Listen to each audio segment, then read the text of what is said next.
Public facilities.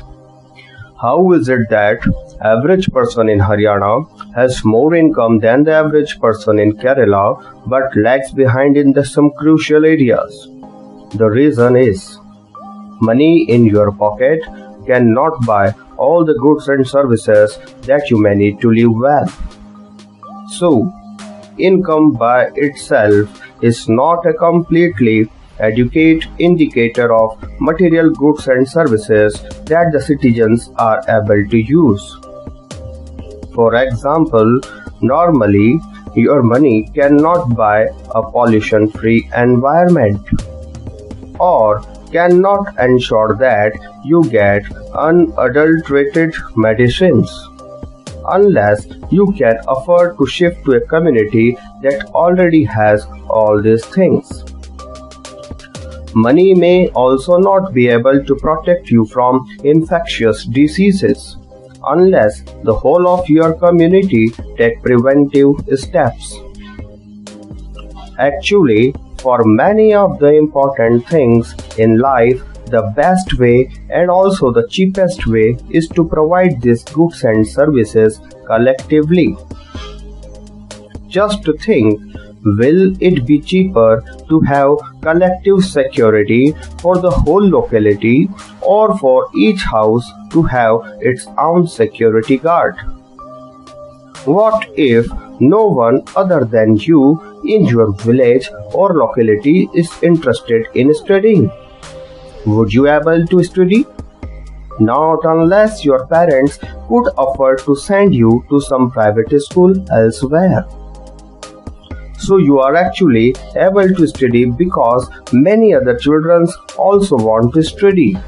And because many people believe that the government should open a school and provide other facilities so that all the children have a chance to study.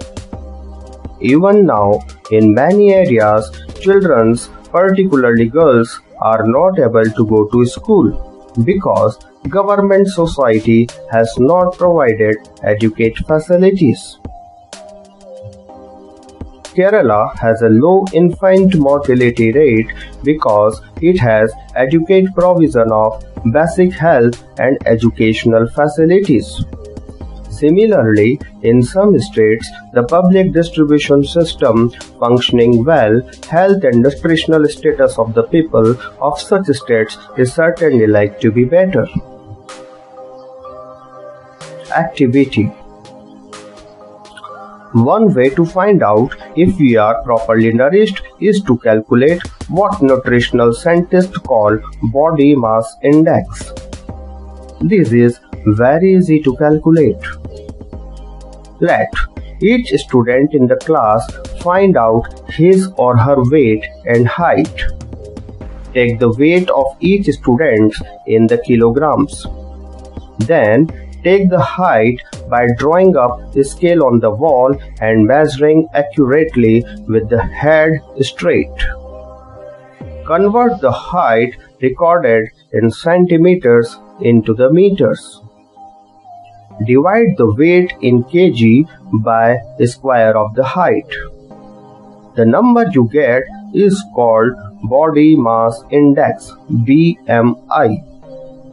Then look at the BMI for age tables given here.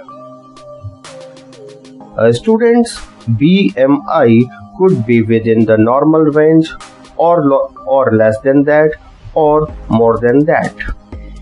For example, if a girl student is 14 years and 8 months old and the BMI is 15.2, then she is undernourished.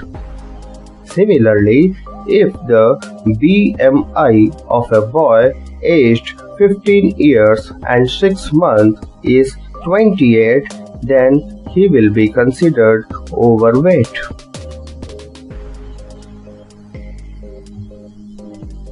The next topic, Human Development Report. Once it is realized that even though the level of income is important, yet it is an inadequate measure of the level of development. we begin to think of other criterias. There could be a long list of such criterias, but then it would not be so useful. What we need is a small number of most important things.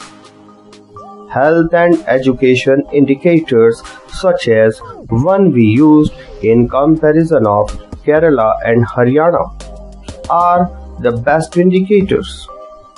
Over the past decades also, health and education indicators have come to widely used along with the income. For instance, Human Development Report published by UNDP United Nations Development Programme compare the countries based on the educational level of the people, their health status and the per capita income. It would be more interesting to look at the certain relevant data regarding India and its neighbors from the Human Development Report 2018.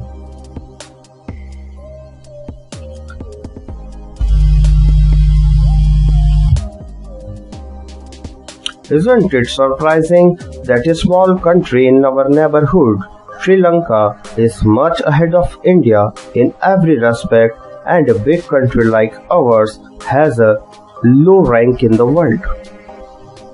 This table also shows that though the Nepal and Bangladesh have the low per capita income than that of the India, yet they are better than the India in life expectancy.